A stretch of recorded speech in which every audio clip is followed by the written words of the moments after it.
Kita mulai kawan-kawan ya.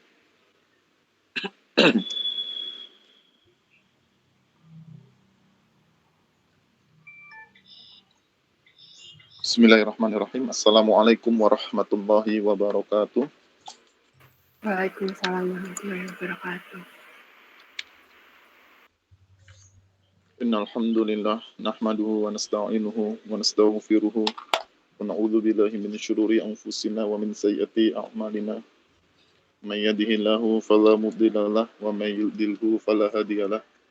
Asyhadu an la ilaha illallah wahdahu la syarika lah wa asyhadu anna Muhammadan abduhu wa rasuluhu la nabiyya ba'dah. Allahumma shalli wa sallim wa barik ala Muhammad wa ala alihi wa ashabihi ajma'in. Amma ba'du.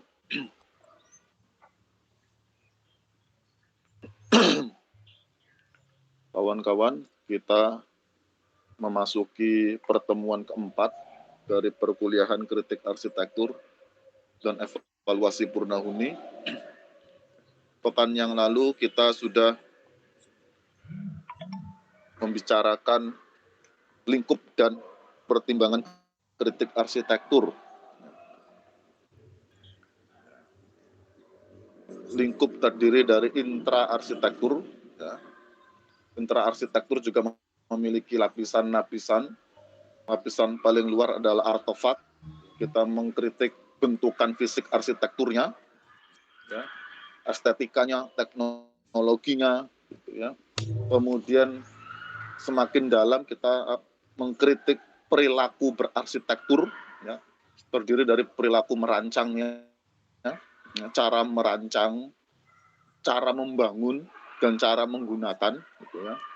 Dan yang paling dalam adalah kritik terhadap gagasan suatu arsitektur. Nah, kritik yang paling dalam dalam aspek intra-arsitektur, gitu ya. Mengkritik suatu objek arsitektur, lapisan paling dalamnya adalah gagasan arsitektur. Selain itu, kita juga dapat mengkritik suatu objek arsitektur dengan melihat aspek ekstra arsitekturnya, konteks-konteks yang mempengaruhi kehadiran suatu objek arsitektur. Apakah ada kepentingan politik, kepentingan ekonomi, dan lain sebagainya yang menjadikan suatu objek arsitektur dibangun. Gitu ya. Kita juga sudah membicarakan beberapa pertimbangan kritik arsitektur, ya, yang harus kita perhatikan sebagai seorang kritikus sebelum melontarkan atau menyampaikan suatu kritik terhadap arsitektur. Pekan ini kita lanjutkan dengan pendekatan kritik arsitektur.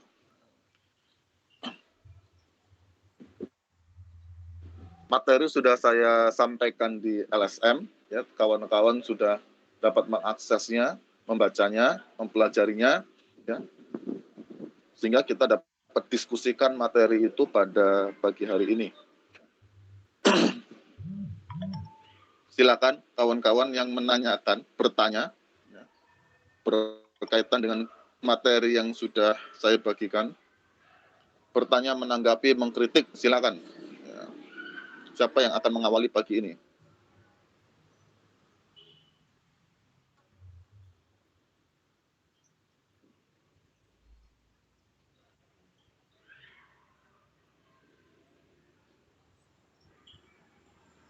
Silakan.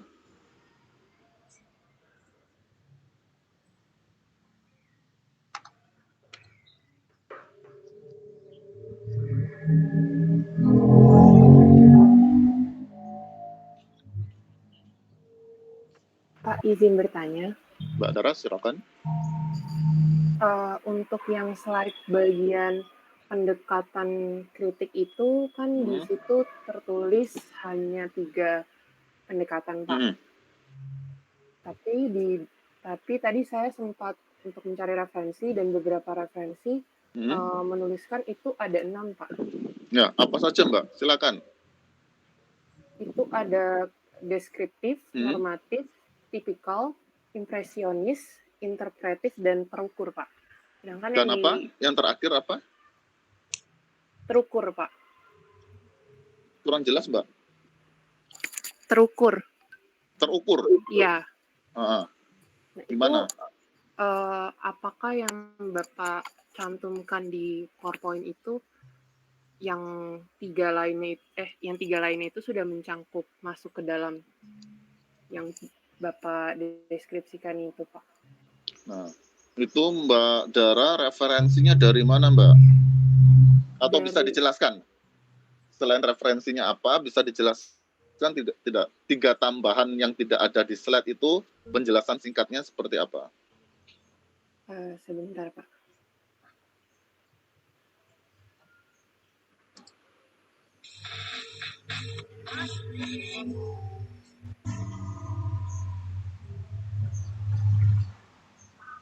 Saya jelasin bagian yang pertama itu ada impresionis.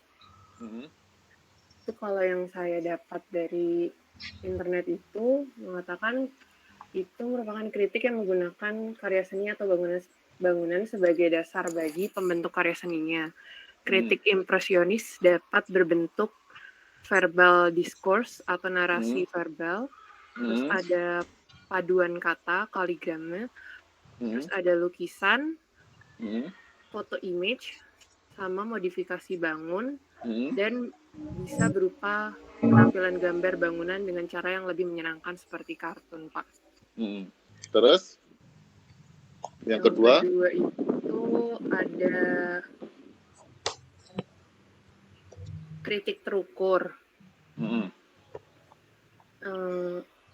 Itu merupakan menyatakan suatu penggunaan bilangan atau angka hasil berbagai macam observasi sebagai cara menganalisis bangunan melalui hukum-hukum matematika tertentu.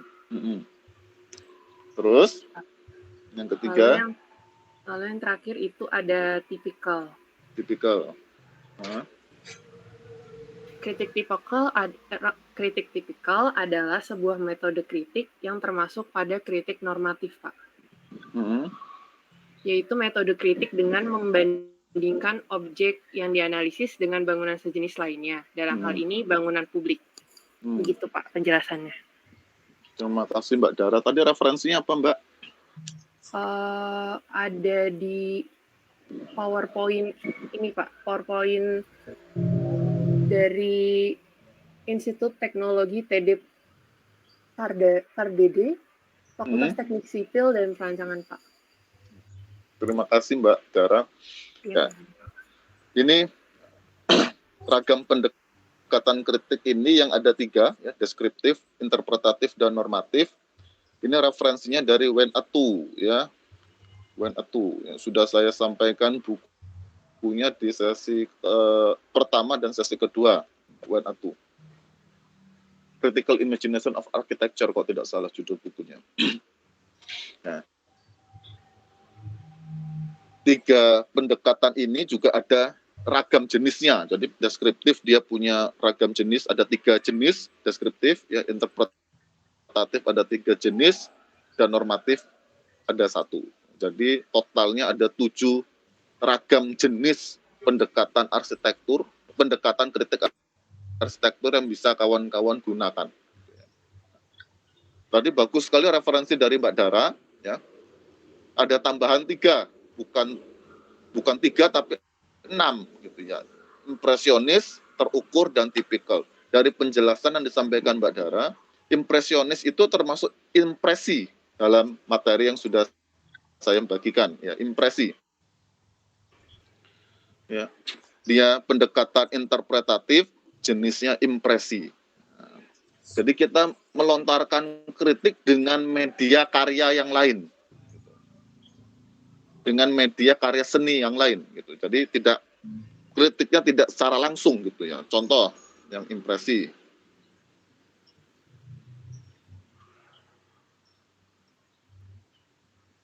Nah, ini impresi.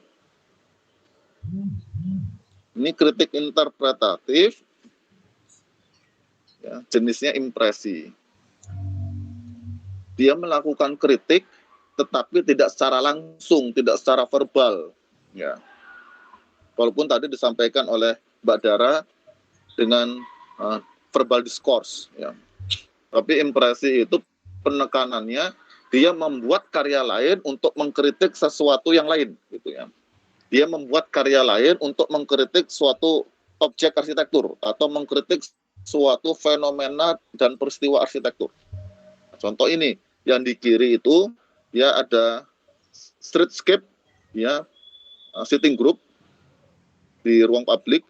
Ini dua contohnya di luar ya. Kalau tidak salah yang kiri itu di Amerika, yang kanan itu di Singapura. Singapura atau Taiwan, asal lupa. Ya. Yang kiri itu dia ingin mengkritik kehidupan kota individualis. Kota kita semakin besar, semakin maju, semakin canggih, semakin mewah, tetapi masyarakat semakin rapuh. Kita semakin individualis, memisahkan diri dari komunitas sosial yang sifatnya faktual, tatap, yang sifatnya itu face to face. Ya. Kita lebih cenderung untuk beralih pada komunitas sosial yang sifatnya virtual. Komunitas sosial yang sifatnya virtual itu tidak bisa dikatakan masyarakat. Ya, bisa kita katakan masyarakat palsu gitu ya, pseudo society gitu. Ya, karena sebenarnya masyarakat itu adalah masyarakat yang diimajinasikan, bukan masyarakat yang faktual gitu ya. Yang sehari-hari kita bertemu gitu ya, punya ikatan khusus di antara kita gitu. Nah, maka dibuatlah streetscape untuk menunjukkan kritik ya, bahwasanya kita manusia itu harus saling menyokong, saling bantu-membantu sebagai makhluk sosial. Makanya dudukannya itu dipegang tangan, toh kita butuh orang lain gitu loh. Itu kritik impresi. Kita membuat karya lain untuk mengkritik suatu objek arsitektur atau suatu kondisi. Ini yang dikritikkan ekstra arsitekturnya gitu ya. Kemudian yang kanan itu ya, semacam sculpture lah di ruang publik, di taman gitu ya, untuk mengajak anak-anak itu kembali berkerumun dengan sesamanya, gitu ya, menjauhi kehidupan yang individualis. Anak-anak kita itu ya kok, yang kehidupan ekonominya berkecukupan itu kan sehari-hari di rumah. Rumahnya gedong, pagernya tinggi, tidak punya tetangga, hanya berkawan dengan layar. Maka itu yang disampaikan dengan sculpture di gambar kanan. Itu kritik impresionis. Jadi yang disampaikan Mbak Dara, impresi itu termasuk pada interpretatif. Impresionis itu impresi. Curahan kesan kritikus terhadap suatu objek arsitektur dalam bentuk produksi karya baru. Sementara terukur dan tipikal itu termasuknya normatif. Ya. Jadi menilai. Normatif itu menilai. Ketika kita menilai, masalahnya kita menilai menggunakan apa? Ya. Bisa menggunakan perspektif keagamaan, bisa menilai menggunakan suatu pemikiran filsafat, bisa menilai dengan suatu teori atau standar. Nah, terukur itu termasuk di standar gitu ya. Ya. Karena standar itu dia harus pasti, maka standar itu kuantitatif. Angka-angka. Jadi mengevaluasi artefakkah, perilakukah gitu ya, dengan standar. Kalau gagasan itu tidak bisa dievaluasi dengan standar. Gagasan itu tidak bisa, karena gagasan sifatnya kualitatif. Gagasan dievaluasinya dengan agama, dengan pemikiran filsafat, maupun dengan konsensus sosial, kesepakatan masyarakat, yang kebenaran yang dianut oleh suatu komunitas masyarakat. Itu konsensus sosial. Nah, tapi ada tambahan dari Mbak Dara tadi, ada yang tipikal ya. Itu bisa saya tambahkan, timbangan nilainya berupa yang kelima model. Tipikal itu model. Jadi ada suatu contoh yang ideal gitu ya. Kita katakanlah masjid yang ideal gitu. Sehingga masjid yang ideal, yang namanya model, ya model itu pasti ideal gitu ya. Sehingga kalau ada orang mengatakan model pakaian gitu yang dia jalan di catwalk itu, ya, itulah sosok ideal untuk mengenakan suatu baju yang dipamerkan atau baju yang akan dijual. Gitu, ya. Model itu ideal. Kita katakan ada masjid yang ideal, jadi model masjid. Nah, sehingga model masjid itu bisa kita gunakan untuk menilai masjid-masjid yang lain dengan cara membandingkannya. Membandingkan masjid yang lain dengan masjid yang ideal. Itu yang dimaksud tadi Mbak Dara tipikal. Ya, itu bisa kita tambahkan di bagian normatif. Ya, ada 5 berarti ya. Ada model, nanti saya tambahkan. Terima kasih Mbak Dara. Bagus sekali masukannya. Silakan yang lain yang ingin bertanya, menanggapi, mengkritik, silakan.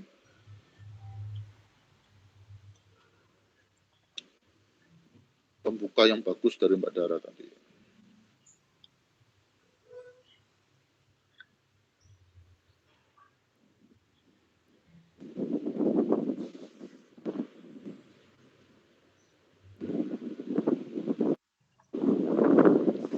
Silakan, ada yang bertanya kembali?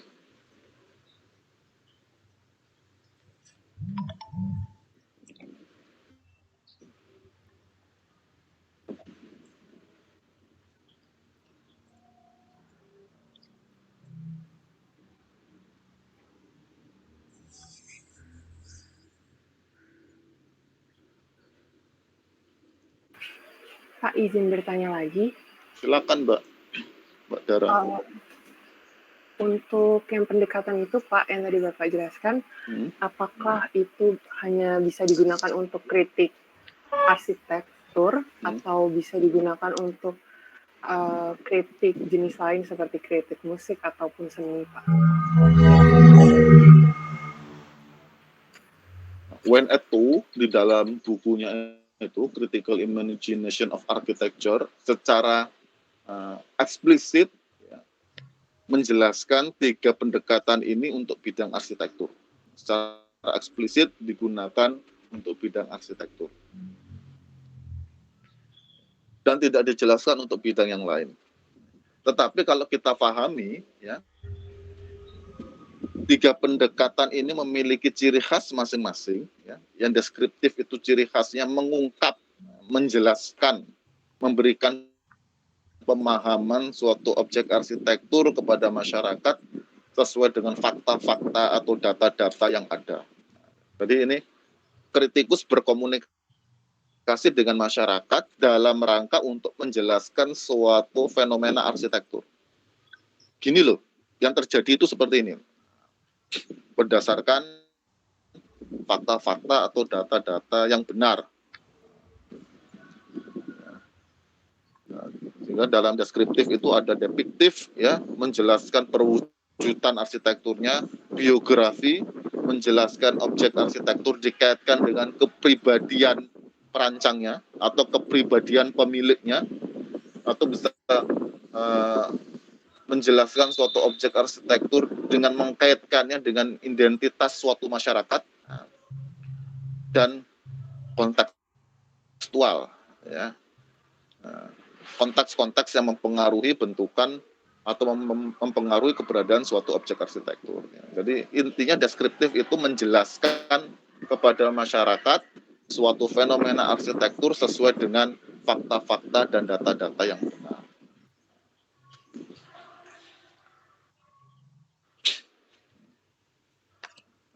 Di sini arsitek berkomunikasi untuk menyampaikan kondisi sebenarnya.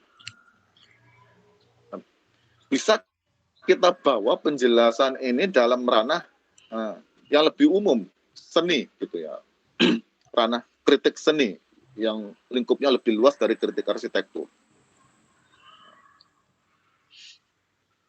Ada kritik musik, toh, walaupun tidak familiar ya kritik musik itu. Kenapa? Karena musik itu cenderung untuk dialami daripada diperbincangkan.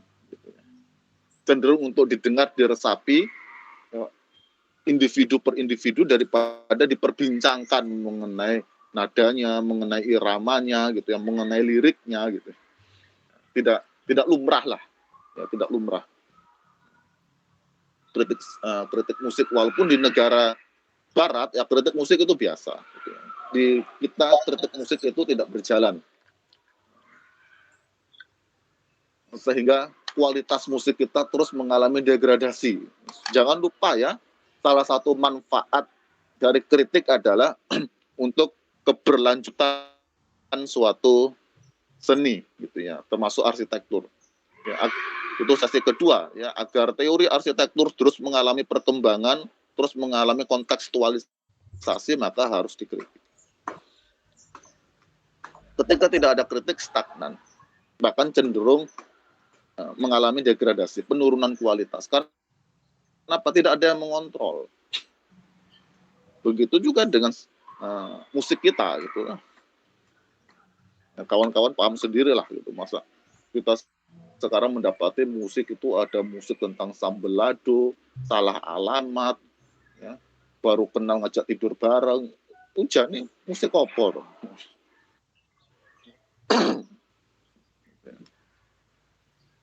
Ada juga kalau kritik sastra itu umum ya, kritik sastra itu umum ya. Dalam rangka kalau yang deskriptif itu menjelaskan suatu karya sastra agar dapat dipahami maksudnya. Kritik sastra itu umum ya, jadi di jurusan-jurusan sastra itu mereka diajarkan kritik sastra. Karena sastrawan itu berbahasa itu puitik gitu ya, tidak mudah dipahami oleh masyarakat luas, maka butuh kritikus di bidang sastra untuk menyampaikan maksud dari sastrawan kepada masyarakat mengenai pesan-pesannya, ya, mengenai konflik yang ingin disampaikan, ya, mengenai watak-watak tokohnya yang sebenarnya mewakili kehidupan kita sehari-hari gitu dan lain sebagainya. Kemudian kritik normatif hakikatnya melakukan penilaian gitu, toh. Setelah disampaikan dengan benar ya, pemahaman suatu objek arsitektur kepada masyarakat berdasarkan fakta dan data yang ada, maka dinilai. Di sini kritikus dia harus mengambil posisi, dia tidak saja menyampaikan pesan, berkomunikasi kepada masyarakat, tetapi di kritik normatif ini seorang kritikus berupaya, ya, kritikus arsitektur itu berupaya meyakinkan masyarakat terhadap penilaian yang dia lakukan berdasarkan perspektif dari kritikus. Nah, di sini kritikus itu ada tendensi dia mempengaruhi masyarakat untuk setuju dengan penilaian yang dilakukan seorang kritikus. Setelah dijelaskan apa adanya, dinilai. Nah, ini bisa kita gunakan juga untuk bidang-bidang seni yang lain. Hakikatnya normatif kan penilaian. Masalahnya penilaian dengan apa kan gitu. Kemudian yang ketiga adalah kritik interpretatif. Nah, dalam kritik interpretatif ini hakikat dari kritik interpretatif, seorang kritikus ya, ingin mempengaruhi masyarakat secara emosional. Kritikus hendak mempengaruhi masyarakat secara emosional. Ada 3 jenis. Ada kritik advokasi. Dalam kritik interpretatif itu yang pertama jenisnya kritik advokasi. Mengajak masyarakat untuk menyadari ada masalah. Jadi interpretatif itu bermain dengan emosi.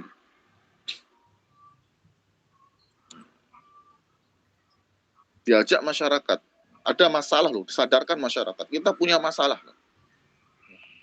Kondisi pembangunan arsitektur dalam lingkungan kita ini tidak baik-baik saja loh.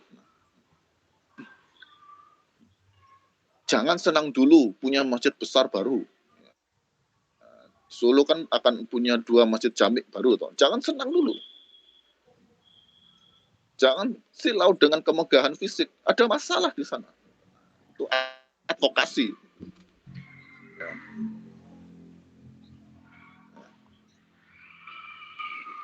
Menyadarkan masyarakat. Kemudian kritik evokasi ini lebih dalam lagi. Ya. Masyarakat diajak untuk bergerak. Diajak untuk bergerak.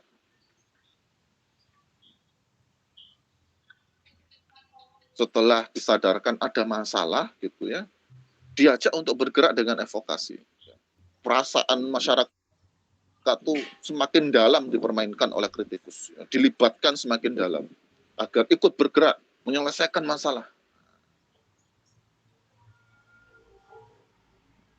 Atau bisa juga kritik evokasi itu seorang arsitek, seorang kritikus ya, umpama dia ke Masjidil Haram gitu ya, umroh dia merasakan pengalaman spiritual di sana, di Masjidil Haram itu. Kemudian pengalaman spiritualnya itu dia sampaikan kepada masyarakat dalam konteks kritik. Ya, kritik sekali lagi tidak harus negatif ya.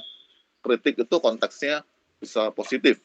Disampaikan itu kritik itu kepada masyarakat mengenai pengalaman spiritualnya di Masjidil Haram. Masyarakat yang membaca kritiknya itu tersentuh, ya. Emosinya terkuras. Dia merasa benar-benar ingin ke Masjidil Haram, ingin benar-benar merasakan pengalaman spiritual yang sama. Menggebu-gebu dia ingin ke sana gitu ya, ingin bersujud di depan Ka'bah. Nah, itu juga kritik evokasi. Ya. Ada pengalaman yang ingin disampaikan kepada masyarakat. Itu evokasi. Dan ada yang impresi ya, dengan membuat suatu objek lain untuk mengkritik suatu permasalahan arsitektur. Nah, intinya interpretatif, ya, mempengaruhi masyarakat secara emosional. Nah, itu juga bisa kita gunakan untuk bidang seni yang lain. Sekarang saya bertanya, tugas kawan-kawan yang sudah dikumpulkan itu, ya, karikatur Albrecht Albait Tower yang posisinya berdampingan dengan Masjidil Haram, ya, itu termasuk kritik yang mana? Silakan, siapa yang bisa menjawab? Itu termasuk kritik yang mana?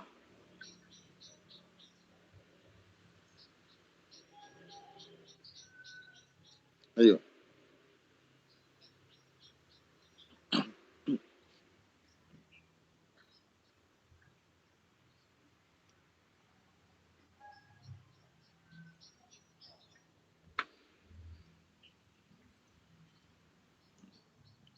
Sudah ada 4 orang yang mengumpulkan tugas. Ya. Saya berikan waktu di LSM itu sampai jam 12 nanti siang.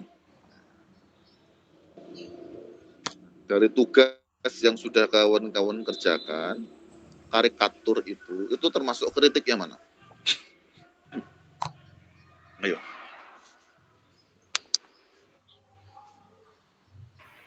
Interpretatif, Pak.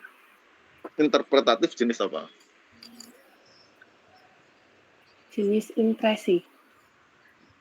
Impresi. Ada yang bersepakat dengan Mbak Dara atau ada yang berbeda?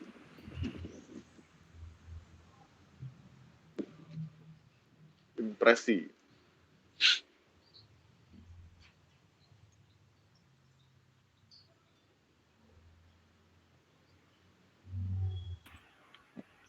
Ada lagi? Siapa? Mbak Fadira, silakan Mbak Fadira.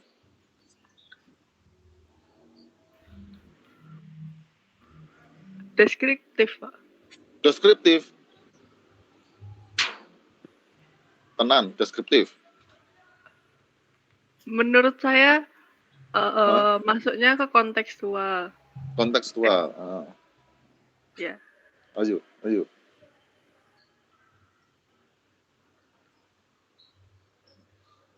Kontekstual. Mbak Fadira kontekstual, Mbak Dara impresi. Silakan yang lain. Yohan.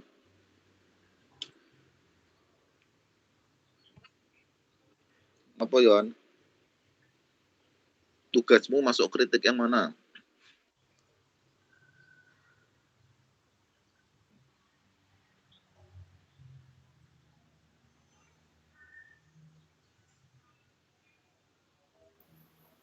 Interpretatif juga Pak kayaknya. Interpretatif jenis apa Mbak Yohan?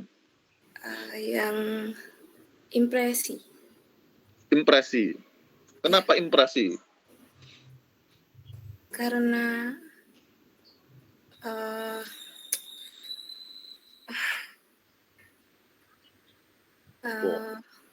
menyampaikan apa ya Pak?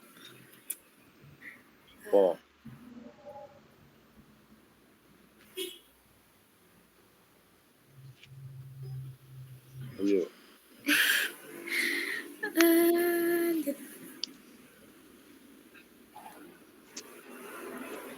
Impresi sama dengan Mbak Dara.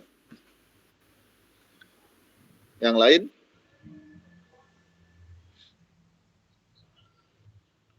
Syahdan. Gimana Syahdan? Syahdan. Mas Habib, gimana?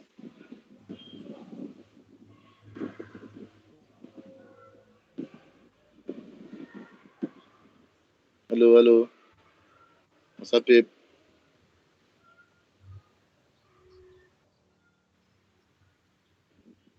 Gimana? Atau Mas Khairul?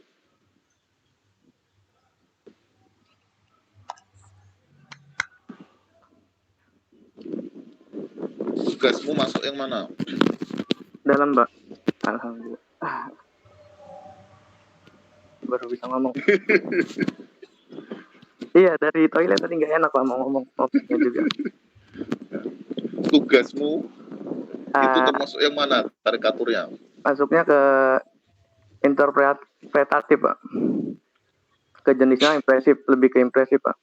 Soalnya curahan kesan kritikus soal gimana bangunannya itu. Interpretatif jenisnya impresi, gitu ya. Jadi sudah ada 3 perwakilan yang setuju dengan impresi. Mbak Dara, Mbak Yohan, dan Mas Khairul.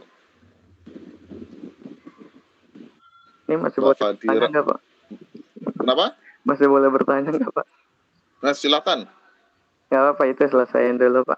Itu tentang soalnya mau diskusi gitu Pak. Oh gitu ya. Nah, tugas kalian itu interpretatif. Karena ada keterlibatan emosi. Ada tendensi untuk mempengaruhi publik. Kalau kontekstual, Mbak Yohan, Mbak Fadira, kontekstual itu menjelaskan apa adanya. Contoh ya, menjelaskan kenapa toh Al-Bait Tower itu bisa di sana. Itu dijelaskan secara kontekstual, bisa jadi karena ada pengaruh politik. Karena Saudi itu kerajaan, ya mau raja. Raja mau di mana yang nggak boleh ada yang menyela. Kan berbeda dengan republik. Ya. Monarki dengan republik itu kan beda. Kalau republik ya ada dewan. Pimpinan negara ngambil kebijakan, ya. Dewan bisa tidak setuju. Yang dewan itu mewakili rakyat. Gitu, ya. Jadi demokrasi perwakilan. Mana kita tidak mewakili diri kita secara langsung. Nah, gitu ya. Kita kan pakai demokrasinya perwakilan, tidak demokrasi Yunani ya. Demokrasi Yunani itu semua orang yang sudah dewasa dan dia sudah menyelesaikan beberapa jenjang pendidikan, maka dia bisa mewakili dirinya sendiri di Senat. Ya. Itu demokrasi sak benar-benarnya itu. Kita nggak setuju ke Senat, kita sampaikan ketidaksetujuan kita. Nah, tapi ada syarat-syarat untuk itu dalam demokrasi Yunani. Demokrasi tanpa perwakilan itu demokrasi langsung. Salah satu syaratnya itu ya dia sudah menyelesaikan pendidikan di bidang logika, pendidikan di bidang retorika dan sebagainya. Sehingga demokrasi itu asasnya rasional. Ya. Bisa jadi dijelaskan kenapa Al-Bait Tower itu di sana, Al-Bait Tower di sana ya karena monarki, kekuasaan politik secara penuh itu di tangan raja. Raja maunya di sana kok. Nggak ada dewan di sana. Siapa yang mau nyela raja? Siapa yang mau mendebat raja? Nggak ada. Jadi ada konteks politiknya. Dijelaskan itu. Dan dalam penjelasan itu harus berdasarkan pada fakta dan data. Harus paham kondisi dalam negerinya Saudi, harus paham masalah perpolitikan di Saudi, ya, harus paham masalah sistem kenegaraan di Saudi. Ya. Itu kontekstual. Menjelaskan apa adanya. Sehingga dibangunlah Al-Bait Tower itu. Tanpa ada keberatan, gitu ya, tanpa ada nada yang memberatkan, karena berkaitan dengan aspek politik, bisa juga dengan aspek ekonomi, ya karena itu tanah haram, ingin menunjukkan bahwa umat Islam itu memiliki kehormatan di bidang ekonomi, tempat berkumpulnya umat Islam sedunia, dibangunlah bangunan tinggi dengan lantai terluas di dunia, agar bisa menampung seluruh umat Islam yang jumlahnya miliaran ini. Gitu, no?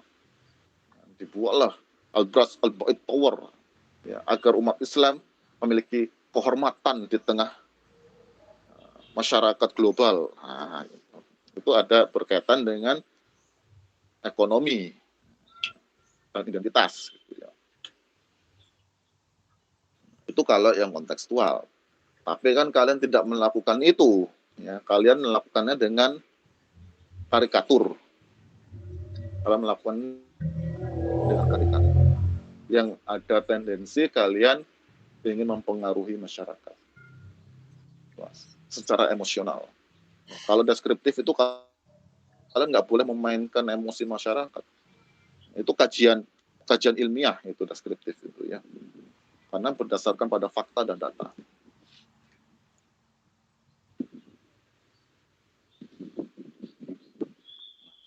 Apakah kalian melakukannya advokasi, evokasi, atau impresi? Kalau impresi, mengkritik suatu permasalahan arsitektur tidak secara langsung.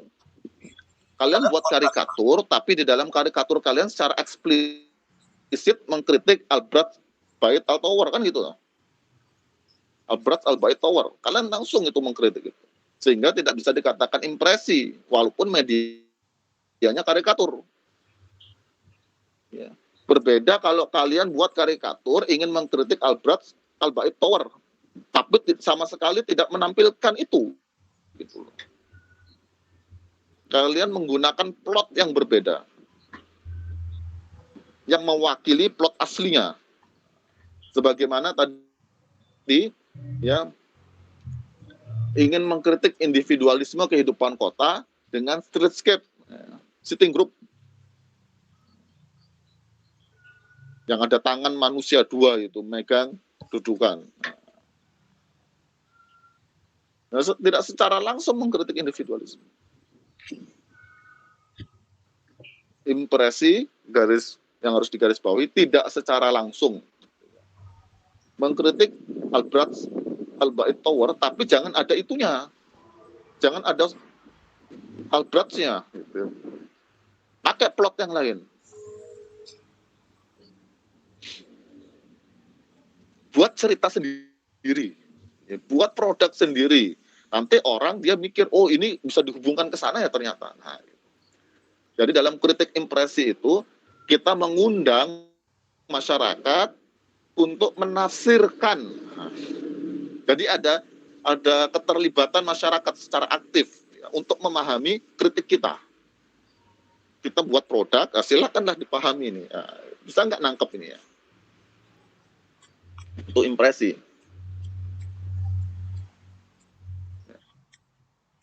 Nah, sekarang tinggal dua, advokasi atau evokasi. Kalau kalian ingin menyadarkan umat Islam ya, bahwa keberadaan di sana itu adalah masalah, keberadaan Al-Bait Tower adalah masalah, kalian pakai advokasi.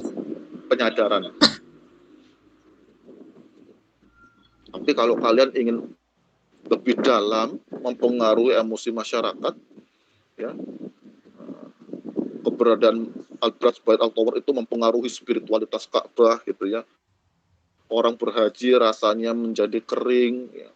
Tidak ada pengalaman spiritual yang menyentuh, ya, karena Ka'bah sudah dikalahkan secara skala oleh bangunan yang profan lah tanda kutip gitu ya. Itu evokasi. Hakikatnya Ka'bah adalah spiritualitas. Sekarang yang spiritual itu berhadapan dengan yang profan, yang duniawi, yang monumental. Kalian serang pada aspek spiritualitas itu.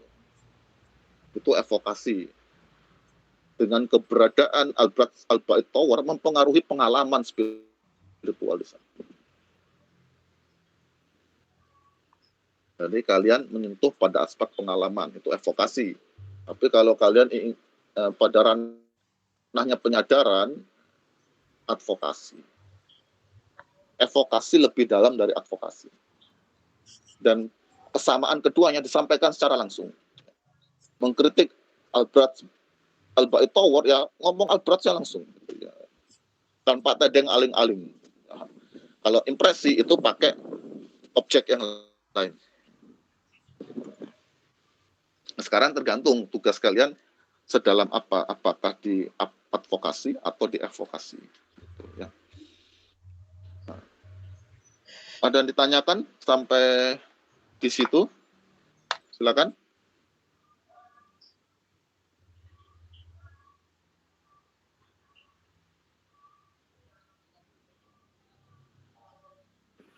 Pak, Ya, izin silakan Mbak bertanya. Fadira.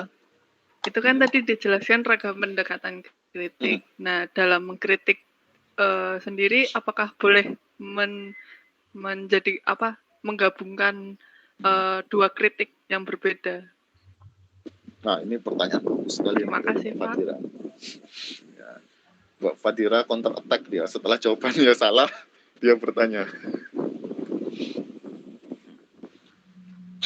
Sampai sekarang, ya, terjadi khilaf, Mbak Fadira dan kawan-kawan yang lain. Ketika di S2, ya, saya mengambil kritik arsitektur untuk tingkat pasca sarjana, ya, oleh dosen pengampunya, diberi buku Wen Atu itu. Ya. Dan dia mengambil kritik dulu berapa orang? 5 orang. Kan mahasiswa S2 itu sedikit. Ya. Saya seangkatan S2 13 orang. 13 atau 12 orang. Tuh. Ngambil kritik itu 5 orang. Kami berlima diminta mempelajari buku Wen Atu itu. Yang kelima-limanya itu sekarang 3 orang sudah jadi dosen. Ya. 3 orang jadi dosen, 2 orang jadi arsitek. Kalau saya tidak salah ingat. Setelah kami membaca buku itu, kami diminta meresum dan presentasi di depan dosen. Presentasinya satu-satu, resumnya satu-satu. Sudah selesai, terus kemudian kami diminta ngajar S1. Jadi 5 orang itu jadi asdos. Sudah selesai presentasi, ngeresum buku, kami diminta ngajar S1. Enggak, saya pernah jadi asdos kritik arsitektur di UGM. Kritik arsitektur di UGM itu wajib ya, untuk semester 7 kalau nggak salah, semester 6 atau semester 7, atau kuliah wajib. Sampailah pada materi ini, saya berdebat dengan teman saya. Beliau sekarang dosen ya, beliau juga sekarang dosen. Ya. Saya kurang tahu beliau mengajar kritik arsitektur atau tidak. Berdebat kami. Masalah yang ditanyakan Mbak Fadira. Ini boleh pilih salah satu atau semuanya harus dilakukan.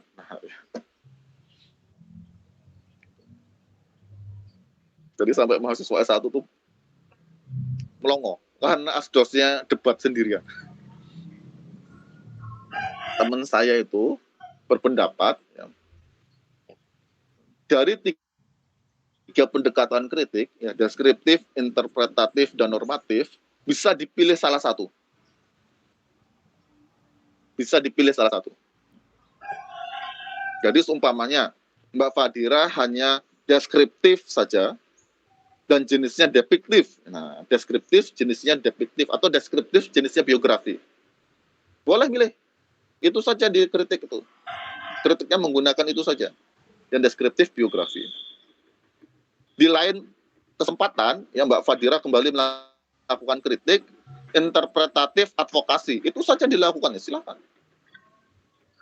Di lain kesempatan hanya mengkritik dengan pendekatan normatif saja, silakan. Itu pendapat nanti. Karena di buku When Atu itu tidak ada penjelasan eksplisit masalah itu. Beliau hanya menjelaskan macam-macam pendekatan kritik. Apakah harus dilakukan semuanya atau tidak, itu beliau tidak menjelaskan. Itu teman saya. Saya tidak terima. Yang ini materinya sebenarnya pekan depan, ya, Mbak Fadira. Saya jelaskan, ketiga pendekatan itu harus dilakukan secara berlanjut, secara bertahap, dalam satu kritik.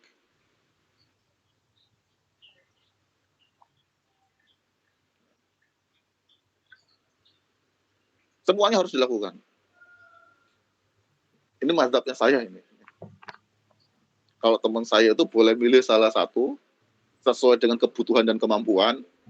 Kalau saya kritikus ketika mengkritik suatu fenomena arsitektur, permasalahan arsitektur, ketiga-tiganya harus dilakukan. Deskriptif dilakukan, normatif dilakukan, interpretatif dilakukan. Nggak terima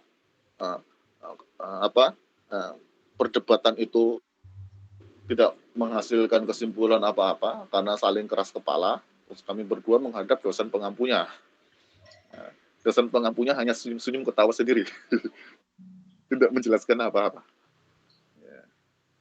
Terus kemudian beliau cuma mengatakan, ya, buku itu bisa dipahami dari berbagai perspektif. Semasih penulisnya tidak menjelaskan secara eksplisit dan tegas, pembaca memiliki ruang untuk menafsirkan buku itu. Beliau cuma berkata begitu. Dari situ saya menangkap, ya kami berdua sama-sama benar karena punya perspektif yang berbeda dalam memahami buku ini.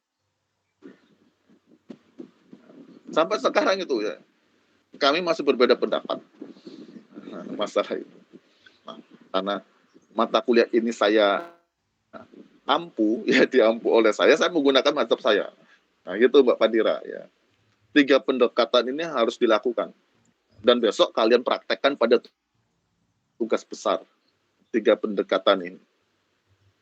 Pekan depan kita bicarakan bagaimana menggunakan 3 pendekatan ini dalam satu proses kritik. Melakukan satu kritik tapi menggunakan deskriptif, normatif, dan interpretatif. Bagaimana caranya? Pekan depan kita bicarakan itu. Begitu Mbak Fadira ya. Semoga kawan-kawan legowo ya, karena mata kuliah ini bukan diampu teman saya, jadi saya menggunakan mazhab saya. Kalau diampu teman saya, enak mata kuliah ini, pilih salah satu. Gitu. Silakan yang lain, kalau ada yang ditanyakan, didiskusikan. Pak, izin bertanya. Siapa ini? Oh, Mas Khairul dulu ya. Mas Khairul dari tadi sudah inden dia. Setelah itu Mbak Dara. Silakan Mas Khairul. Izin bertanya Pak ya. Silakan. Di contoh PDF Bapak tuh lebih ke karya seni Bapak ya. Mau 3 dimensi sama 2 dimensi. Itu seperti advokasi itu bisa visual audionya nggak Pak? Kayak ajakan kan itu ajakan dalam binar gitu, dalam binar atau pidato itu ada kan Pak? Nah, bagus juga pertanyaannya Mas Khairul ya. Masih ada lanjutannya Pak. Wah, tapi terus silakan. Terus dijawab dulu sama Bapak. Oh gitu. Diskusi gitu Pak.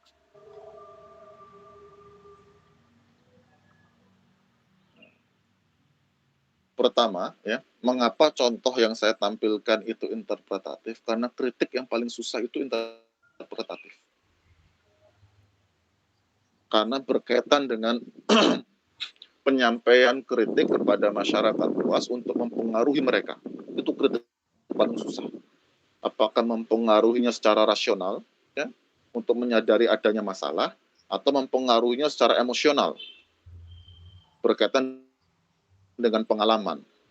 Apalagi kalau mengajak masyarakat terlibat untuk menafsirkan objek baru yang kita buat dalam rangka melakukan kritik.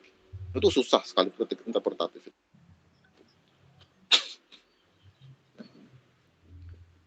Jadi kritik interpretatif itu bermain dengan kemasan. Bagaimana kita mendeliver kritik kepada masyarakat. Sehingga contoh-contoh yang saya tampilkan kritik interpretatif. Kalau kritik deskriptif, kritik normatif itu relatif mudah. Karena kalau kalian sudah menempuh mata kuliah metodologi penelitian, kemudian sudah pernah menjadi asisten penelitian, ya, atau sudah SP sekarang itu, ya, sudah bisa dibayangkan kritik deskriptif dan normatif. Karena kritik itu berangkat dari data dan fakta serta melakukan penilaian secara objektif.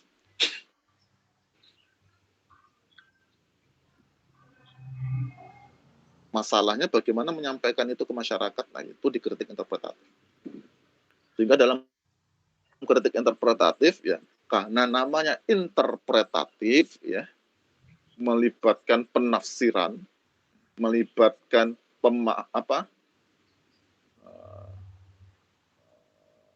subjektivitas, ya, maka dibebaskan kepada kritikus untuk menyampaikan kritiknya dengan media apapun yang memungkinkan agar masyarakat tergugah.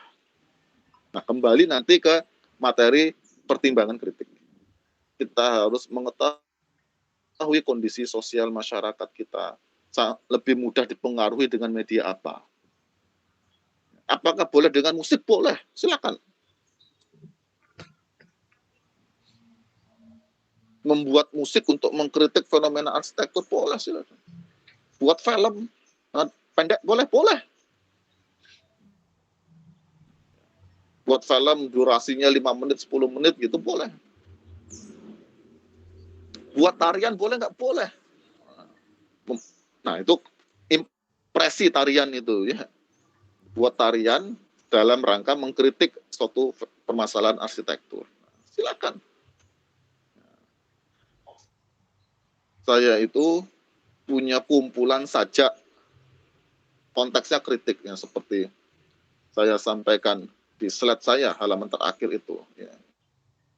Itu yang terbaru. Saya banyak sekali punya kumpulan sajak-sajak dalam konteksnya kritik. Dan kebanyakannya karena impresi. Saya tidak secara eksplisit, tidak secara langsung mengkritik suatu objek arsitektur, saya lebih mengkritik fenomena, gitu, ya, yang jamak dialami dimanapun, gitu, ya. Agar masyarakat bisa terlibat. Walaupun di sana saya menampilkan Semarang, saya ingin mengajak masyarakat terlibat. Bagaimana dengan kota kalian masing-masing? Saya punya ide dulu, ya, sajak saya ini dimusikalisasi lah. Dulu angkatan 2013 apa 2012 itu, ya, pernah saya ajak, angkatan lama itu sudah banyak berumah tangga mereka sekarang, sudah banyak punya anak. Pernah saya ajak itu, ini saya sediakan sajak nih, tolonglah dibuatkan musikalisasinya. Tapi belum terrealisasi karena mereka lulus duluan, kemudian pergi ke tempat yang lain, gitu, ya. Silakan dengan musikalisasi puisi, boleh.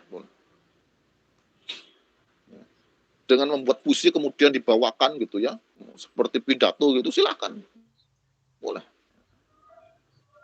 Dikumpulkan orang sealun-alun disampaikan itu, boleh, silakan. Pertimbangan kritiknya, cara itu efektif tidak untuk mempengaruhi massa. Begitu Mas Khairul, gimana kelanjutannya? Jadi yang penting cara kita menyampaikan ke masyarakat Pak ya. Iya. Dan misal Pak ya, dalam kritiknya itu seperti metode kan kata Bapak musik dulu. Musik banyak kayak musiknya Iwan Fals gitu Pak. Ini saya ngambil dari studi yang sekarang Pak ya. Masalah yang sekarang lebih kebanyakan menggunakan punchline gitu, gimana menurut Bapak tanggapan? Contoh gimana? Roasting gitu Pak, punchline, lucu-lucuan. Tapi benar stand up gitu gitu. Iya, betul Pak. Ya itu salah satu media Pak. Media baru. Itu nggak apa-apa Pak? Nggak apa-apa, boleh. Siapa sih yang dulu buat film komedi tapi konteksnya kritik itu ya? Dia tidak ngomong sama sekali. Masih hitam putih tuh. Charlie Chaplin apa ya? Kalian Iya tahu betul Pak. Chaplin. Itu kan banyak sekali episodenya dia yang mengkritik industrialisasi. Dia cuma gerak, nggak ngomong sama sekali. Hitam putih filmnya. Boleh itu. Nah sekarang media itu berkembang, formatnya menjadi stand up toh sekarang itu. Ya. Stand up hanya 3 menit sampai 5 menit di panggung melontarkan kritik. Tapi jangan jadinya dark joke ya. Iya Pak, kebanyakan kritik stand komedi itu lebih ke sara Pak, lebih ke sara itu ngajak-ngajak agama gitu Pak, bau-bau agama. Kayak siapa itu ya yang suka dark joke terus kemudian ditangkap polisi dan ternyata gay dia. Walat ya itu, hati-hati kalau dark joke tuh, hati-hati ya. Jangan merendahkan orang, jangan merendahkan keyakinan orang. Itu menjadi dasar pertimbangan kritik toh, salah satunya adalah masalah bahasa yang digunakan. Sensitivitas masyarakat kita itu berbeda dengan masyarakat yang sekuler. Itu harus diperhatikan. Tapi apakah format stand up bisa digunakan? Boleh sekali, silakan. Ini menjadi tantangan Mas Khairul. Nanti tugas besarnya mau stand up, nggak apa-apa, silakan. Coba lah. Samanya tuh seru kayaknya, bagus itu. Gimana Mas Khairul? Boleh Pak, nanti dicoba. Mantap, ini bagus nih. Biar tidak semuanya video dokumenter ya. Bisa dengan media yang lain. Terus ini Pak, ingin menanggapi kisah Bapak yang tadi dengan teman Bapak tuh yang beda pendapat. Itu harus beda pendapat terus Pak ya? Gitu Pak. Soalnya kebanyakan yang setahu saya Pak ya, saya sering nonton Dokter Zakir Naik Pak ya. Padahal dia berbeda agama, dia tetap bisa satu tujuan. Itu buktinya dengan bukti ilmiah Pak. Pak enggak ini Pak, dengan bukti sains gitu Pak ilmiahnya. Karena kan agama itu tergantung ke orangnya masing-masing kan. Kalau ilmiah bisa kena semuanya umum gitu. Contohnya apa? Contohnya tentang bagaimana orang Kristen itu menanyakan Ka'bah Pak. Kenapa berhala itu boleh disembah, umat Muslim ke Ka'bah gitu. Terus kaitannya dengan sains atau penelitian-penelitian itu gimana Pak ya? Lebih menarik sih Pak. Kalau debat nggak ada penyelesaiannya, lebih ke cari bukti ilmiahnya. Ini menarik nih. Pertama, ada masalah yang keragaman pendapat itu sebuah keniscayaan. Di dalam Islam sendiri pun, ya walaupun masalah akidah, tapi bukan bagian usul ya, furu akidah cabang, ya, persoalan cabang-cabang akidah, itu berbeda pendapat ulama. Kenapa? Karena tidak ada teks yang jelas untuk menjelaskan itu. Maksudnya wahyu tidak menjelaskan secara eksplisit dan detail. Ya. Tadi seperti disampaikan dosen saya, penulisnya tidak menjelaskan secara eksplisit, sehingga di sana ada ruang perbedaan pendapat untuk dibuka. Contoh apa? Apakah ketika Mi'raj, Rasul bertemu Allah, itu bertemu secara langsung, Rasul melihat Allah dengan mata fisik ini, ya. Jadi melihat zat Allah dengan mata secara langsung, ataukah Rasul melihat Allah dengan mata hati, disebut dengan basyirah. Ulama berbeda pendapat, tapi sepakat sama Rasul itu mi'raj. Nah, gitu ya. Barang siapa mengingkari mi'raj, maka gugur imannya. Hanya masalah cabang gitu ya. Dari dulu itu beda pendapat nggak masalah gitu ya. Yang penting kita meyakini Rasul mi'raj. Yang penting kita meyakini, yang penting kita bersepakat ya. Pendekatan kritik itu ada 3. Deskriptif, normatif, interpretatif. Masalahnya dilakukan semua atau tidak. Nah, gitu. Nah, untuk perbedaan pendapat masalah lain, ya, apakah sains itu bisa menjadi jembatan untuk menyepakati? Begini, kita harus belajar dulu apa itu sains. Sains itu bukan kumpulan fakta. Sains itu bukan kumpulan fakta. Sains itu bukan sekedar data. Sains adalah abstraksi terhadap fakta dan data. Sains adalah abstraksi terhadap kumpulan fakta dan data.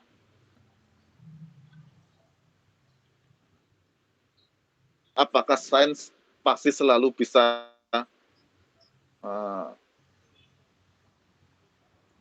membawa kita pada kesimpulan yang sama? Tidak.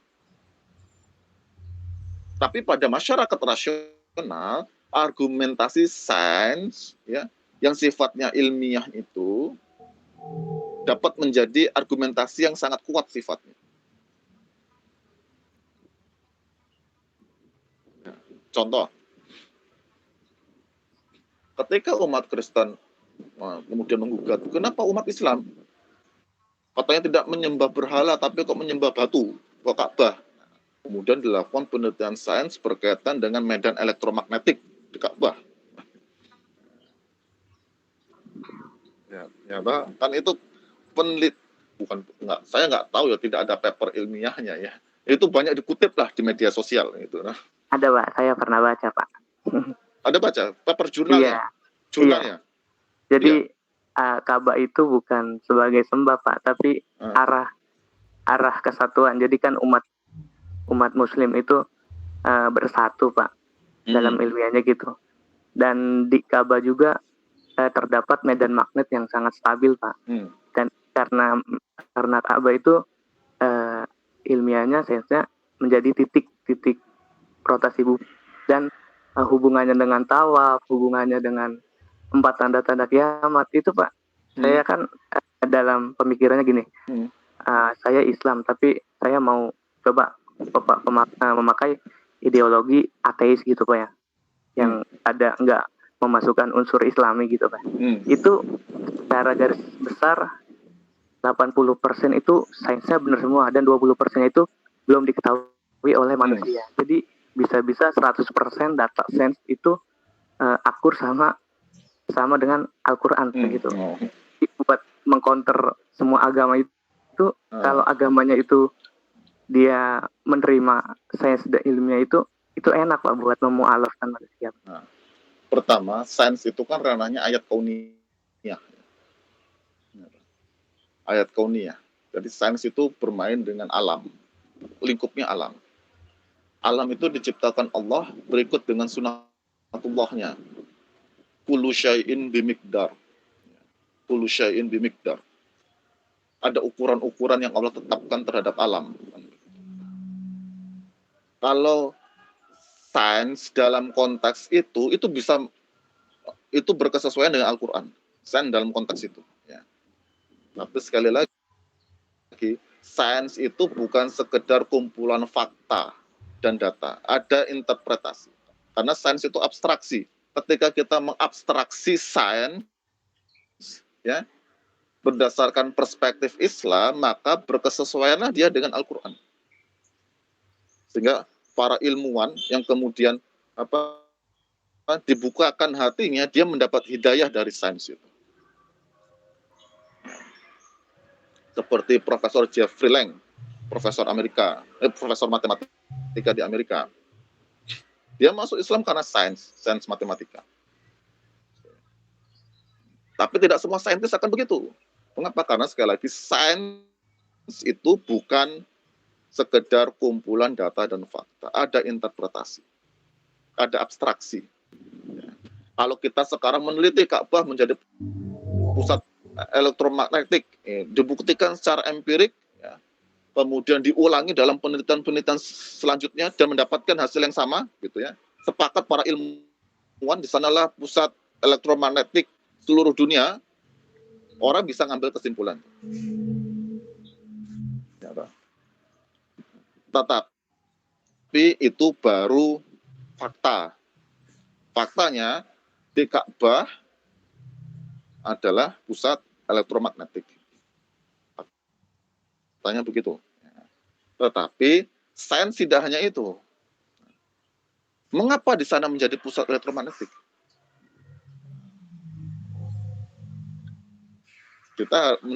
Kita harus berhadapan dengan pertanyaan yang sifatnya lebih filosofis. Mengapa di sana pusatnya? Bagi kita umat Islam akan mudah menjelaskan itu. Kemudian penjelasan itu kita sampaikan, ya, secara rasional.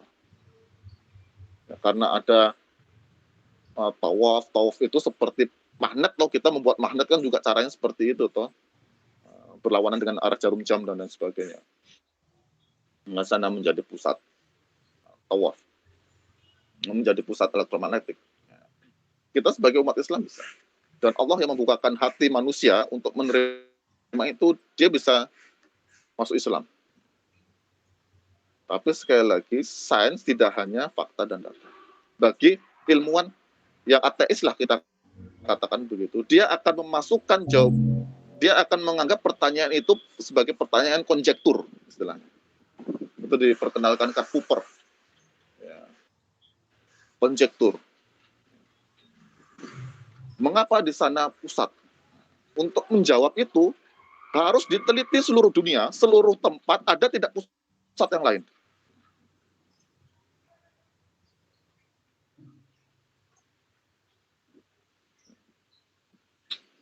Jadi dia menerima fakta itu, ya, tetapi untuk menjawab fakta itu berkaitan dengan keagamaan, dia cari cara lain. Ya, bisa jadi bukan di situ saja pusatnya. Carilah tempat seluruh dunia. Siapa ilmuwan Inggris abad pertengahan itu?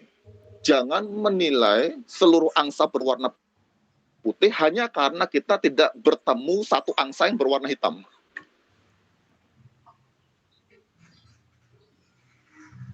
Nah, fakta diterima itu. Ya di sana pusat elektromagnetik. Emangnya di sana saja? Ya bisa begitu. Emangnya seluruh galaksi cuma di sana saja? Karena astrofisika itu membawa tantangan besar, ya, bagi agama-agama yang dianut umat manusia.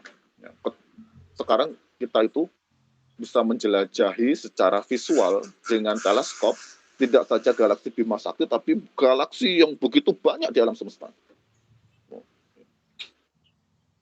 Emang di sana saja pusat elektromagnetik. Bagaimana dengan planet yang lain? Bagaimana dengan galaksi yang lain? Ya. Sekali lagi, sains bukan fakta dan data. Tapi sains bisa menjadi wasilah kita untuk menyampaikan Islam, bisa, sangat bisa. Sangat bisa.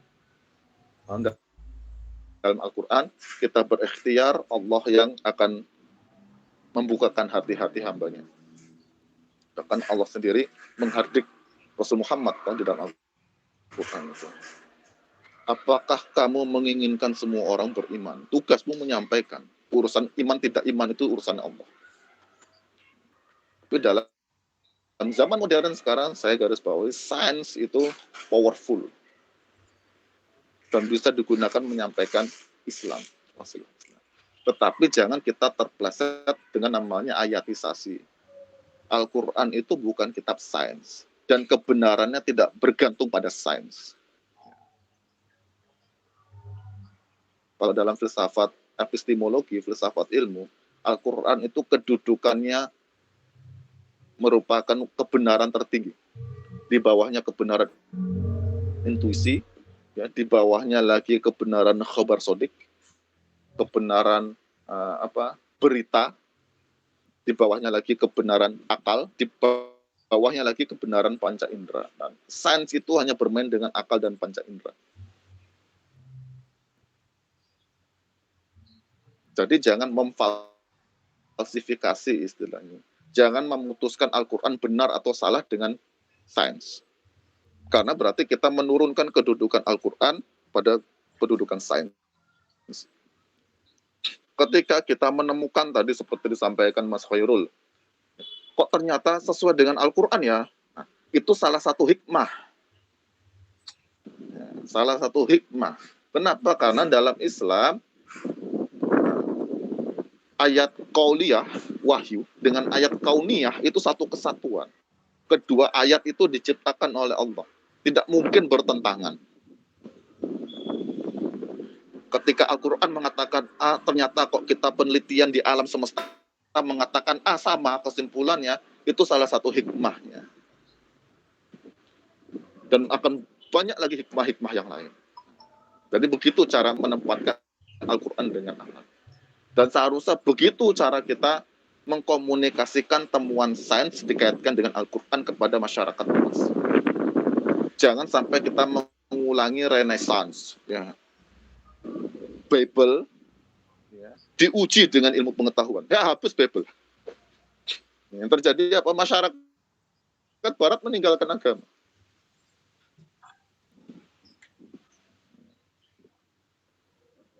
Itu menjadi pelajaran kita bersama ya.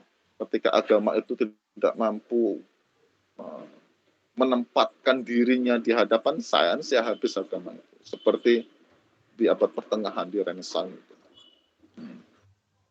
Begitu kira-kira Mas Khairul ya. Contoh lagi ya. Kalau kita pergi ke Sangiran ya, itu ditemukan tulang belulang. Kita sepakat itu tulang belulang kalau sudah ada uji karbon. Ya, kan karena tulang belulang sudah berpuluh-puluh, beratus-ratus tahun kan sudah membatu ya. Nah, uji karbon dulu. Ternyata uji karbon menunjukkan di sana senyawa kimianya tulang, ya, dan uji karbon juga menunjukkan usianya berapa puluh abad semua. Kita sepakat itu. Kemudian muncul pertanyaan, itu tulang apa? Nah, di sana kita tidak bersepakat kalau mengatakan itu tulang nenek moyang manusia. Nah, jadi sains biologi evolusi itu bukan kumpulan tulang-tulang, tapi pemahaman terhadap tulang-tulang. Itu tulang apa? Kita sepakat itu tulang kok. Tapi itu tulang apa itu? Ada tidak pengujiannya untuk menyatakan itu tulang apa? Nah, ada rekonstruksi itu. Rekonstruksi itu bias subjektifnya besar. Contoh ya, kalau kalian pergi ke Sangiran, saya pernah penelitian di Sangiran dan ketemu kepala penelitiannya juga. Di daerah NTT itu, di dalam gua, pernah ditemukan tempurung kepala tidak lengkap. Tempurungnya kecil, volumenya kecil, tidak lengkap. Ya. Kemudian kerjasama dengan Perancis, direkonstruksilah tempurung kepala yang tidak lengkap itu menjadi satu tubuh lengkap. Yang kemudian dikatakan itu manusia berukuran kecil, ya.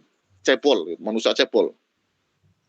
Yang menjadi nenek moyangnya orang-orang di NTT itu. Gimana bisa? Tempurung kepala tidak lengkap direkonstruksi jadi satu badan semuanya dan kita diminta itu apa yang terjadi loh? Gimana? Bias subjektifnya besar sekali. Dalam ayat.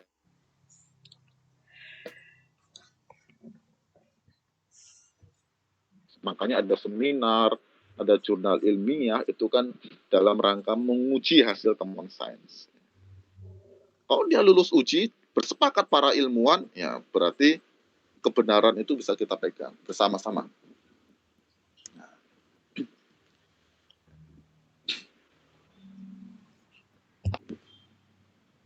Contoh kita, karena sudah dilakukan penelitian, keberagaman paruh burung itu disebabkan karena kondisi lingkungan yang berbeda berkaitan dengan sumber makanan.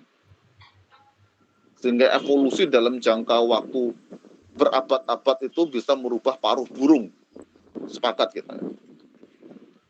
Tetapi kalau kita sekarang diminta sepakat, burung itu berasal dari satu nenek moyang dengan manusia. Ya kita gimana cara sepakatnya? Gimana cara sepakatnya? Ya.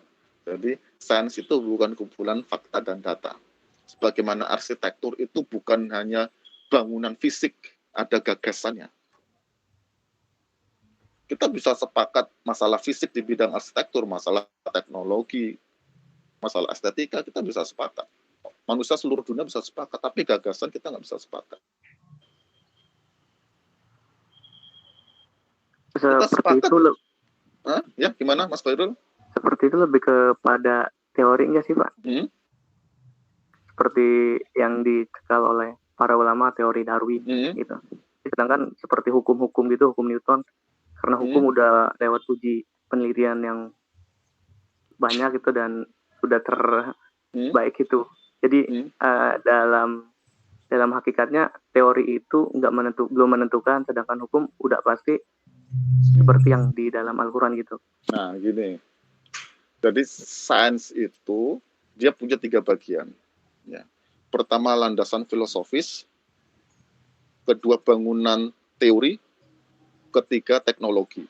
Jadi sesuatu dikatakan semuanya arsitektur gitu ya. Ilmu arsitektur kalau dia punya landasan filosofis, bangunan teori dan teknologi. Nah, bangunan teori itu banyak. Strukturnya banyak. Ada yang disebut teori, ada yang disebut konsep atau dalil, ya, ada yang disebut prinsip. Itu garis besar yang begitu. Jadi kalau semua orang mengatakan teori, ya, bahasa sehari-hari kita cuma teori. Dalam ilmu pengetahuan, ya, ada yang disebut metateori, ada yang disebut teori, ada yang disebut konsep atau dalil, ada yang disebut prinsip. Kalau dikatakan Mas Khairul, ya, hukum Newton itu dalil. Semakin dia ke bawah, ya, semakin dia konkret, semakin dia empirik, sehingga semakin mudah bersepakat. Tapi masalahnya dalil-dalil itu agar menjadi sains, ya, dia terikat dengan suatu teori. Nah, kita bisa sepakat pada dalilnya, tapi pada teorinya sejadi tidak sepakat. Kenapa? Karena teori berkaitan dengan landasan filosofis. Contoh masalah hukum Newton, masalah gerak, gerak dan materi. Gerak itu dari mana?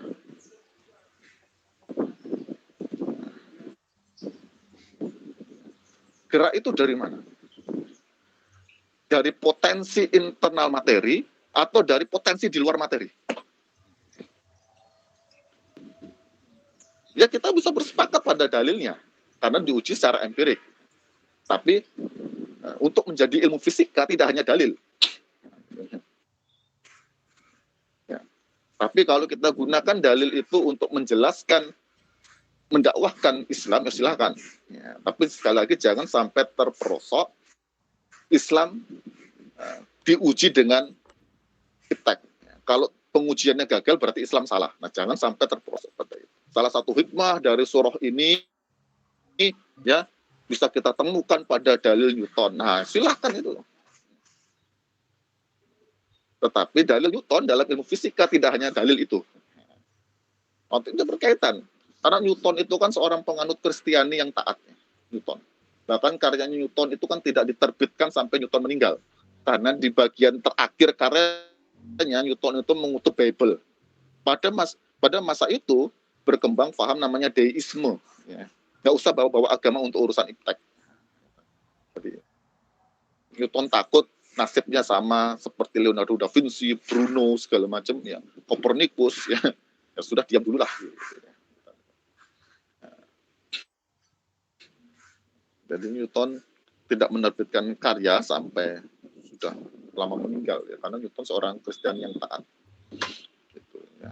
Begitu Mas Khairul, ya. Ini sebenarnya ini pertanyaan harus disampaikan di mata kuliah Islam dan iptek. Ya. penting sekali yang ini. Itu ya. Terus Pak, kan Ya. misal kita menyampaikan kritik tuh Pak ya, untuk itu yang tower block itu Pak ya, mayoritas sana kan paham agama Pak ya, emang dia tidak mengobservasi gitu Pak tentang tanda-tanda kiamat yang ada di Mekah gitu Pak, yang bangunan menjulang tinggi, yang bayangan Ka'bah sudah terhalang Sa'ah, jam dan gunung-gunung berlubang, enggak. Nih Pak, jadi pembangunannya enggak apa ya, enggak memperhatikan dalil itu Pak. Bagus ini ya. Nah, ini juga menjadi pertimbangan kritikus ya. Ketika kita menyampaikan kritik, kita harus mengidentifikasi secara spesifik ini kritik kita mau sampaikan kemana, kepada siapa, apakah kepada internal umat Islam, ya, atau kepada masyarakat luas lintas agama. Karena bahasa yang digunakan akan berbeda. Ketika menyampaikan internal umat Islam, kita bisa menggunakan narasi Al-Bait Tower itu sebagai salah satu tanda dari kiamat lah gitu. Bisa gitu loh. Dan umat Islam akan paham itu. Ya walaupun nanti belum tentu sepakat ya. Pasti paham. Ya, paham dengan sepakat kan dua hal yang berbeda.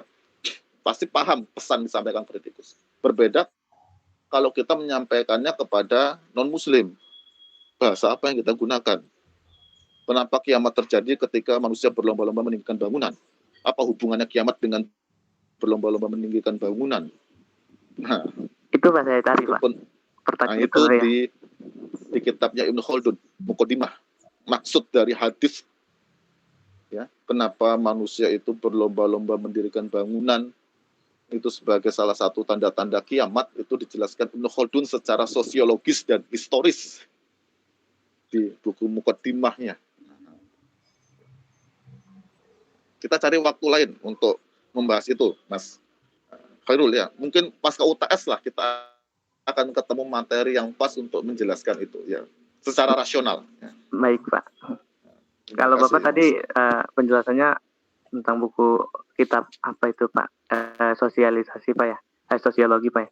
Kalau aku Muqaddimah. Aku nemunya ini Pak, ilmiahnya Pak, sainsnya. Pernah baca jurnal sama buku dari Zakir Naiknya itu Pak. Mengapa Ka'bah, bayangan Ka'bah ketutup sama tower itu menjadi kiamat? Kenapa lubang-lubang di gunung jadi kiamat? Itu ada alasan ilmiahnya Pak. Jadi lebih gimana ya? Seperti orang ateis pun di sini dulu ada kisah gini Pak. Temen itu dia ateis Pak, dan dia mualaf itu karena sains Pak. Jadi dan setelah dia mualaf itu malah dia lebih takal, lebih taat ibadah dibanding Islam itu sendiri Pak. Karena yang ateis itu dia tahu bahwa salah benar begitu. Sama seperti Maurice Bucaille yang membuktikan muminya Fir'aun, ya, membuktikan muminya Fir'aun akibat mengejar Nabi Musa itu ya. Juga walaupun banyak orang meragukan, tetapi salah satu pendapat yang kuat itu dia masuk Islam. Seorang dokter ahli bedah dari Perancis itu kembali hidayah dari Allah ya. Itu bisa di-share Mas Khairul ya, referensinya di grup biar bisa dipelajari kawan-kawan yang lain. Karena masih berkaitan dengan arsitektur atau untuk kritik, silakan di-share-nya. Bagus sekali. Karena keterbatasan waktu kita ya, setelah ini saya ada kelas lagi. Atau Mbak Dara, ada yang disampaikan terakhir Mbak Dara? Pertanyaan atau tanggapan? Sebenarnya saya mau nanya tentang tugas karikatur itu Pak. Silakan. Itu kan sebelumnya Bapak udah bilang sejak terakhir Google Meet sebelumnya Pak. Dan saya baru tahu itu dikerjakan secara digital pas Bapak upload di psikologi Pak. Sedangkan saya dan beberapa teman ada yang sudah mengerjakan secara manual, itu bagaimana Pak? Nggak apa-apa. Di-scan ya.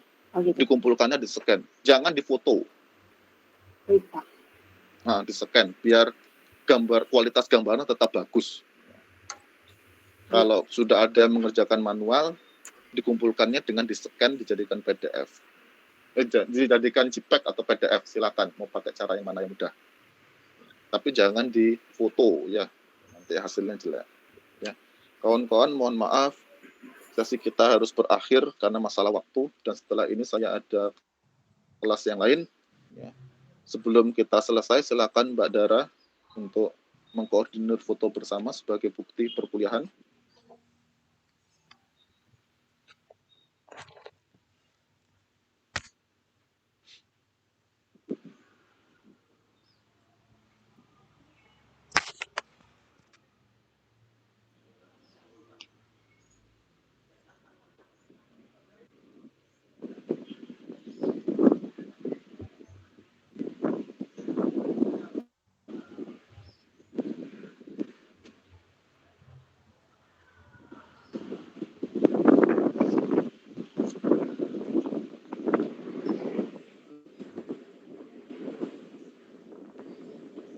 Mbak Fadira di hotel loh. Enggak, Pak. Saya di rumah. Sudah, Pak. Sudah, terima kasih Mbak Dara Ya, bantuannya dalam sesi ini. Terima kasih kawan-kawan sudah bergabung. Nah, insya Allah kita bertemu lagi pekan depan dengan materi metode kritik arsitektur sebagai kelanjutan dari materi kita pada pagi hari ini ya. Kita tutup mata kuliah ini dengan hamdalah dan doa kafaratul majelis. Alhamdulillahirabbil alamin. Subhanaka Allahumma wa bihamdika asyhadu an la ilaha illa anta astaghfiruka wa atubu ilaik. Wassalamualaikum warahmatullahi wabarakatuh. Waalaikumsalam. Terima kasih, Pak. Saya langsung pamit ya. Dadah. Iya, Ya, Pak. Pak.